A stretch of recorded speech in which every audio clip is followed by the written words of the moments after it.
So a little introduction. You're going to learn a lot about me tonight, basically everything about me. But if there's anything I can kind of start tonight with, if you were here last week at all, I don't remember what his name was that spoke last week, but he talked about the story of Joseph and the idea of shalom. And so he talked about how his Joseph's brothers at the very end came back to Joseph. And he said in Genesis 5:20, "You intended to harm me, but God intended it for good, to accomplish for what is being done now, the saving of many lives." So that's something that I really hold on to, that key verse. In the story of Joseph, we can see all the things that he went through had a very specific purpose, but Joseph had no idea why they were going on while those things were happening. So that's been something that's been very key in my own personal healing. So I would challenge you to hold on to that verse tonight in your own life as the story goes on. It's kind of cool because you can see the progression of God at work and how he always works things out for good. So roughly 2 months ago, I wrote a blog. I hate the word blog, but we have no other word for it. So blog it is. Thank you. And I titled it Dealing with Darkness, and I just kind of opened up. I've always been very open about my struggle with depression. And I just kind of took a topical view of what the church had kind of told me at a young age, growing up in a very legalistic, conservative church. And they told me that things weren't real, and I'd always been wrestling with that my whole life. So I decided kind of for the format tonight, I'm going to take excerpts of the things that I wrote and then try to flesh them out a little more and tie in my story. So I'll begin with the first stanza. It might surprise you that I'm not much of a journaler. I own a handful of journals with the first page dedicated to how I'm going to force myself into journaling this year, and the rest is filled with a bunch of empty pages. I'm bad at following through with things, so you can add that to the list of things I need to work on this year. I did find a few pages that were just painful enough nights that caused me to write something down. This is an excerpt of one of those nights. Why do I hate the very thought of myself? The thought that I'm gulping the air from someone else's lungs, somebody who is much more worthy of this oxygen than I am. I know truth, but truth doesn't seem to matter right now. Why am I unable to feel truth? Why am I unable to feel anything? Would this world really be better without me? I wish I could tell you that was one thought in the course of my life, but it's not. It's something I often wake up in the morning and struggle with each day. Because that's the reality of a lot of people who deal with depression and anxiety, and for me, this has been an ongoing battle since I was born. I was adopted at 2 weeks old. I was adopted into a Christian family, great parents, they're awesome people. But I don't know my birth mom, and I didn't know where I came from. She gave me this Bible, and this is the only thing I have from her. And I always knew that I was adopted, and I was given this Bible when I was really young. And inside she wrote this note, and it says, "Precious one, I love you so very much. You are very dear to my heart. Out of love and concern for you, I've decided to place you for adoption. It was the hardest decision I had to make, but I really feel it's the Lord's will. Remember, I love you, your birth mom." And I always knew that this Bible existed. I always knew that God existed, and I always knew that this idea of love existed. But to me, at a very 3 or 4 years old, I just thought I was a mistake. I thought that love was abandonment, and it changed my childhood. I didn't really fit in elementary school because I was so afraid that if somebody said that they loved me, then that gave them room to leave me, because I wasn't really worth it. I messed up someone's plans along the way. Because my birth mom, she was 18 years old in college, and then she got pregnant by some deadbeat dude, and then I came, and now I just messed up everyone's plans. And then she says she loves me, but if she loved me, then why would she leave me? And so I struggled with that all the time through elementary. So where kids were playing at recess, I was questioning the meaning of life and why we're here. And so I missed a lot of social things when I was little. So I went to junior high and high school, and I was weird because I didn't know how to be a person.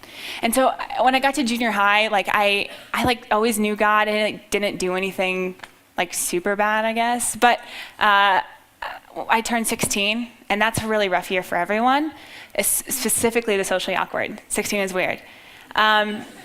So I started questioning, but I stayed very, very quiet about my internal struggles with not feeling worth it and not feeling like I should exist. And at 16, a lot of those thoughts in my head became reality when at my Christian high school, I started receiving letters from kids in my class telling me that the world would be better without me. They wrote and they said, "A 10-year-old with good computer hacking skills can make better videos than you can. Your friends don't really care about you. They're just using you for what you're worth," which is not really anything.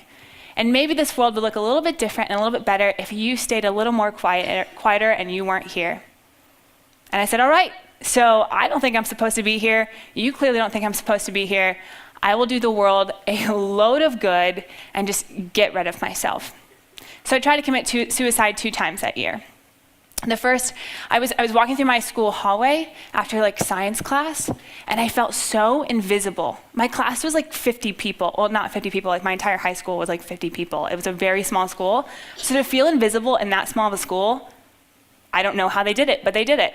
And so I was walking to the bathroom because I knew that I was gonna just end my life in the bathroom because I felt so ashamed to be alive. And I got a coat hanger, a metal coat hanger, and I started twisting it and just crying, trying to make some type of dungeon-esque noose. And a teacher walked in on me, and she held me and she took me to the nurse's office. But at the time, my school, you couldn't have emotional disorder, a more emotional or disruptances or something. And so if we told the principal, I would have been expelled because I had an emotional disturbance. And so that we had to keep it really quiet. And they told me don't tell anybody, it's fine, you'll get over it. I was like, you're right, you're an adult. And then 2 months later, I tried to take my life again. It was in December of 2007. And I scribbled out a suicide note. And I said, I'm gonna do the world a lot of good because I was born a mistake and I've been a mistake, and I promise I won't mistake you anymore.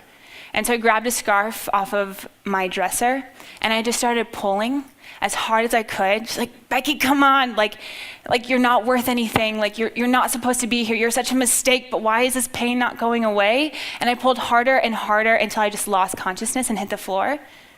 In the next 15 minutes, this is why I believe God is real. Because he whispered to me, in not an audible voice, but a peace came over me and said that Jesus knew exactly how I felt, because Jesus had been abandoned. As he hung on the cross, taking our shame and our sin, even his own Father had to turn away. And so I felt like I'd been so abandoned by everyone in this world, but so did Jesus. But I still had God looking down on me. Jesus couldn't even say that. And I was like, all right, Jesus, you get me. And then I started thinking more about what this idea of love was. And I realized that love was not abandonment. My birth mother gave me up so that I could live, so I could have this life. And God gave up his son to die. And so love isn't abandonment at all. Love is sacrifice. That's purely it. Love is not whatever entitlement we've made it to be or whatever selfishness we've created. Love is doing things for other people because it betters them. And that's the salvation message. And for the first time, I realized, God, I don't really know why I don't fit in this world, but I know that you want me here. And I know it's so cliche to say that God doesn't make mistakes, but he doesn't. Not even me, the weirdest kid in Ohio. He didn't make a mistake. And so the next 6 years was a battle for healing, because if you deal with depression, you'll know that you have had the challenge of the church on your back, because they'll tell you hey, God is with you. And you're thank you. I didn't know that before. So it was always challenging to talk about my struggles because I was viewed as a poor Christian, which I faced through the remainder of my high school years. They told me I wasn't godly enough to be on ministry team and all the things that were going on because I just dealt with too much. Okay. And so the next thing I really jumped into of the past 6 years was what healing looked like. And healing has looked different every single day, but I think it's so different. I don't know if I've ever actually been taught how to heal. I've just read a lot of books. So my solution for healing is not a quick fix one, and I'm a better kind of a drug. Healing comes from the mind, body, and in the soul. In high school, musical theater was my outlet for escaping reality that was suffocating my head. My mind was able to heal from the thoughts that were keeping me up at night. I lost 65 pounds over the past 3 years, and my body was able to begin its healing process as well. The ability to nurture and tend to my physical self has been important to continue through the past 6 years. My soul, that's God's job. He heals my soul through the words of loving people, the blessing of friendship, and the reminder that we are allowed to suffer for the greater purpose of finding ourselves in Him. We no longer just exist, we live. And so the thing that I found so interesting about the idea of shame and struggle is the less we talk about it, the more power we give it. And so I had to start talking about my struggle as much as nobody wanted to hear it. Because if not, it was encapsulating me at night. And so although I wasn't to the point where I knew I had a purpose, I knew I had a plan that was given to me by Jesus, I knew that I couldn't continue just doing this alone. And so I realized even up till now that healing comes through the mind, body, and soul. Whoa, there's a box there. And so the first thing I want to say is for the mind, counseling is not scary. And I think that I don't know in the church if we've deemed that to be therapy is you're weak. It's not. The fact that you're not in therapy, you have a lot of things to deal with and you need to go to therapy. And so I want to say that dealing with depression specifically or whatever you're struggling with, it's not a weak thing to be hey, I need help. I'm more concerned about the people who are I got this, because I know that you don't, and we all know that you don't, but you're the one that's not willing to see it. And so by me standing up and saying, I don't know, I need help, that shows I know that I'm weak and God's gonna make me strong. And so healing comes so much in the mind, and a lot of that can only come through the power of counseling and through the power of therapy, and that's such a God-given thing. And I feel the BCC is here, and I go there. I'm proud of it. I'm there. I have friends that are there. It's sweet. Thank you. But I want to see people there too. If you go to the BCC, people keep their head down because I don't want you to know that I'm struggling. Newsflash, we're all struggling. So why don't we just do this together? We could be waiting room friends. It's a long time. So I just want to say a side note. I am totally plugging the BCC. It's cheap. It's great. Do it. The second thing is the body. I started running because there's a lot of physical evidence that leads to the healing of running and physical exercise and stuff. And I want to be there for everybody, but if you ever ask me to run with you, I will probably politely decline because I will save you and myself the embarrassment. Because I run for myself, I don't run for people.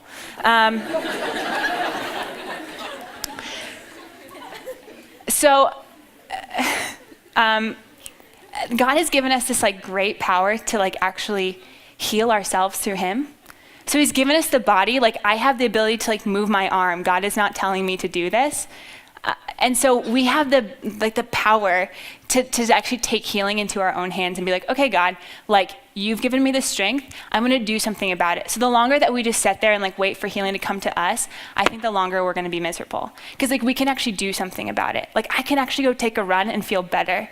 And that's really awesome. Or I can choose to sit at home and just wallow in my pain, which is real pain. And it totally hurts. But am I going to choose to do something about it? And that's the key that I've learned even in this past year to healing, is that I have a say in what my healing looks like. But healing is a day-to-day thing. So I woke up this morning, I need healing. Tomorrow, I need healing. Friday, I need healing. And there's this thing that is so powerful, I think, in redemption, is that oh, sorry, that was really loud. Redeeming is, we've messed up that word. I think we've abused the word redeem. Because redeem, it seems get rid of. And that's not what Jesus came to do. He didn't come to get rid of anything. He came to repurpose it, to regain it, to retake it back. And so for me, my depression and anxiety was no longer the thing that was going to kill me, but now through Jesus' redemption was going to use it for the saving of many lives. And that's the coolest thing about our struggles, is that Jesus doesn't say hey, they're gone, you're good. He's haha, I'm gonna use it. And I love that because it makes me so excited to live as much as my body sometimes is telling me I shouldn't. And that's the power of Jesus. I'm learning that there is something divinely unique about those who deal with difficulties. It allows us to see the world in a new way. I believe that my anxiety and depression and others that deal with it can be used for good. We've been given hardships to help understand those who are hurting and aid them through their seasons of doubt. We can see that this world isn't a crafted brushstroke painted on the ceiling of the 16th chapel, whatever. But rather, thank you, art kids. But rather a bunch of misplaced lines that cover the buildings of downtown Los Angeles and read from a distance the words, broken but alive. That's how I view my illness. I'm broken but alive. The coolest thing that I've realized this past year is like we have that incredible blessing to struggle. So if we believe that Jesus has come and broken the chains of sin, then we have the freedom to struggle. And not only that, not can I just say hey, I'm depressed, God. He's sweet, I'm gonna use it for my glory. And he also reminds me that Becky, this is real. And that's the thing that I think we so often miss in the church is that we forget that this is real. This is something that's happening. This is a disorder of the mind. But guys, I love being crazy. I really do. I mean, other people might not, but I'm kind of enjoying it. Because we're not alone. I love being among some of the craziest people on earth. You know who is crazy? C.S. Lewis. Yeah. Paul. We all love Paul, right? He was crazy. Even Jesus, I mean, he kind of tops everyone, right? The Garden of Gethsemane, he's setting the night before he gets crucified, and he's praying in the garden, and Peter falls asleep on him, but they use the word distressed and anxious and depressed because he knows what's to come. And so it shows us that actually anxiety can be a healthy thing. It's when we see what we're supposed to do in the world and we know that we have to answer that call and it makes us nervous. So when Jesus says, Lord, can you take this cup? He's not sinning, because if we believe that Jesus is the perfect Lamb of God, then we know that he can say, God, I want you to take this from me if there is another way. And then you accept it when it's not. When you're the one that's going to have to endure that hardship for the greater good of God's glory. And so we can join in Jesus, where we can pray with a distilled heart and a distressed mind, and we're among the ranks of a lot of people. And that's why I was so adamant to talk tonight, is because I don't know who you know that deals with this, but I'm the face of 800 other kids on campus, on this campus alone. And last year, over 1 million people tried to commit suicide. And only, I think it's 1 every 17 minutes is successful. Not only, it's still a lot. But I'm worried that we look at it as a spiritual defect. That you could look at me and say, oh, she's struggling with depression. She's probably not praying enough. And you're right, maybe I'm not praying as much as I could, but that's not the first reason of why I am this way. It's something kind of cool, I guess, when Jesus redeems it, that you see the world a lot differently. And so for me, I'm very in tune with human relationships. And so I get really empathetic to people very easily when it comes to just people hurting people. And so those things can destroy me, and I can take those home and I can really, really get worked up about it to a dangerous level. And that's why I'm in therapy, because I'm working it out. But I'm concerned that people will see that and then they'll say oh, she's not developed enough yet. Because you should be able to see the hurt and not really be that affected by it. And so I love the people dearly who, when I've talked to them and said hey, I'm kind of struggling, and then they text me back let go and let God. I love you, but you're not helping anybody. Because I know exactly who Jesus is. I know exactly what he came to do in my life. We've had those conversations, and if you know me well, then you know that Jesus is the first and foremost passion of my life. So this is not a Jesus discussion. This is hey, I'm weak because I'm a fallen human, and I just need you to sit with me tonight. That's all I need. We don't need to try to be little evangelistic preachers in those moments of like sadness and try to figure out people's problems. Like, that's not our job. And so kind of the last area that I moved into is the idea of community and how that really, really affects those who are struggling with depression and anxiety. We should strive to be a part of a greater community, a community of love, selflessness, and kindness. This community doesn't always have to exist alongside other people. This, like its creator, is different from anything we can imagine. To love is to be a part of the greatest community. It is there that we are truly never alone. So for me, I describe it as kind of the view I see life a little bit, is like, I'm never going to sing you the song from Annie tomorrow, because I don't, that's like not my worldview. I'm more of like it's a hard knock life girl. So like, we can all still sing, but I'm just going to bring the reality of things with it. And so I kind of view the world that, like, if we can believe the Bible to be true, this world is not going to get easier. In fact, it like might get harder, especially for Christians. Like, we might face some serious opposition. So I can't like sit here and tell you like, hey guys, tomorrow everything is going to be great. You're going to go to counseling and everything's going to be great. It might help tomorrow, but tomorrow's healing brings tomorrow's healing. And I'm not supposed to worry about what tomorrow's healing looks like. I'm supposed to focus on what today's healing looks like. And so for me, it's been learning that as Christians, we have this profound ability to see that life is just going to be hard. And then we can bring in and invoke these moments of joy that sometimes only last for a second, where we can like be bound together as one and then do something. And that's like glimpses of the kingdom, because my heart is so homesick for heaven. And I hope yours is too. I hope like every day you wake up and you're like, hey, it's going to be a good day, but seriously, heaven though. Like, pumped for that. And if you're not, like, get on board, guys. That's really like a really Christian thing to say. I'm so sorry. So I've learned that life is creating the and not destroying the and. So I have depression and a passion for Jesus. I have social anxiety and kind of can make people laugh. Like I have this really bad guilt that I have to deal with, and I've been so redeemed by my Savior. It's the and that's where we find joy. That's where we find the kingdom, is in the and of saying, hey, look, I was dead, now I'm alive, Jesus. And he's seeing me through all of my pain. And so I'm not trying to discount that the pain is not real and it's not hard, but we need to focus first and foremost on Jesus.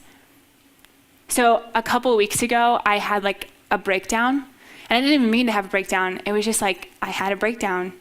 And if you deal with depression, you know exactly what I'm talking about. And I was talking to my mom on the phone, and I started crying, and I didn't know that I was crying. Like, I didn't know how hard I was crying. And I walked into my friend's house, and I just told him it was like, this was a hard day today. Like, I don't know why, and it was hard, and I'm like an emotional cutter. So I don't cut myself physically, but what I do is when I'm like really, really distraught and like really disturbed, I just start cutting every piece of myself down until I feel nothing. And it hurts, and it's dangerous, and it's not good. And I knew that I shouldn't have been alone. And so I didn't want to go home because I knew that it wasn't a good place for me to be. And as I sat there and cried, which is very vulnerable to do, but healthy sometimes, he looked at me and said, hey, it's hard. The door's unlocked.